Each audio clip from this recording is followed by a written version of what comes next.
नमस्कार, मी मुक्ता किचन रेसिपीमध्ये आपलं स्वागत आहे। सर्वप्रथम तुम्हाला आणि तुमच्या परिवाराला मकर संक्रांतीच्या खूप खूप शुभेच्छा। आज मी तिळाची पोळी किंवा पुरणाची पोळी असं काहीही करणार नाही। आम्हाला आलेला आहे सुतक। तुम्ही सुतक संपल्याच्या नंतर तिळाची पोळीचा वगैरे व्हिडिओ अपलोड करणार आहे। तर ही जी टमाट्याची चटणी आहे ती अगदी पारंपरिक पद्धतीची आहे। आपली आई, आजी, पणजी यांच्यापासून चालत आलेली आहे आणि खूप टेस्टी लागते। तुम्ही पण ह्या पद्धतीने करून पहा, तुम्हाला पण आवडेल।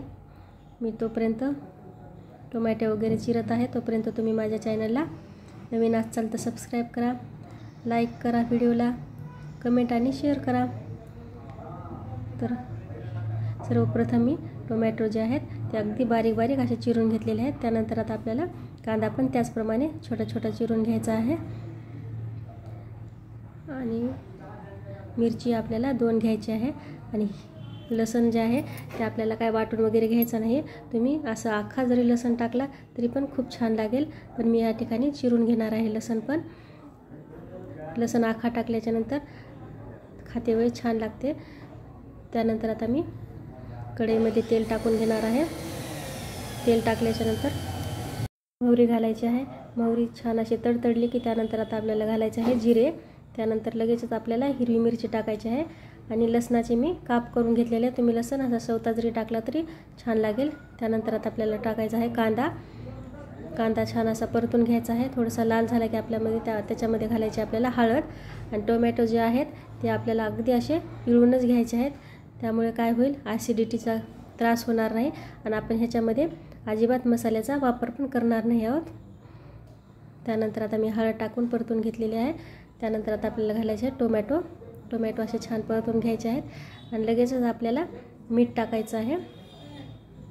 ही काळ्या वाटणाची चटणी आहे, तर त्यामुळे मी ह्याला तेलामध्ये भाजलेलं नाही आहे। मीठ टाकून आपल्याला कोथिंबीर टाकून थोडा वेळ झाकून ठेवायचे आहे।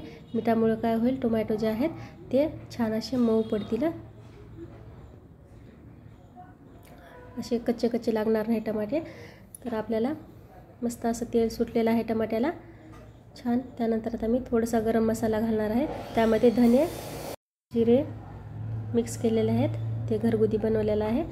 आणि त्यानंतर आता मी घालणार आहे 1 चमचा शेंगदाण्याचं कूट, अर्धा चमचा तीळ आणि कारळाचं कूट आहे। त्यानंतर आता आपल्याला छान असं परतून घ्यायचं आहे आणि कोथिंबीर टाकून सर्व करायचं आहे। आता आपल्याला थोडा वेळ झाकून ठेवायचं आहे तेल सुटेपर्यंत आणि जेव्हा आपल्याला शिजून बाहेर काढायचं आहे तेव्हा आपण वरून कोथिंबीर टाकून खाणार आहोत। माझी चटणी जी आहे ते शिजून तयार झालेली आहे।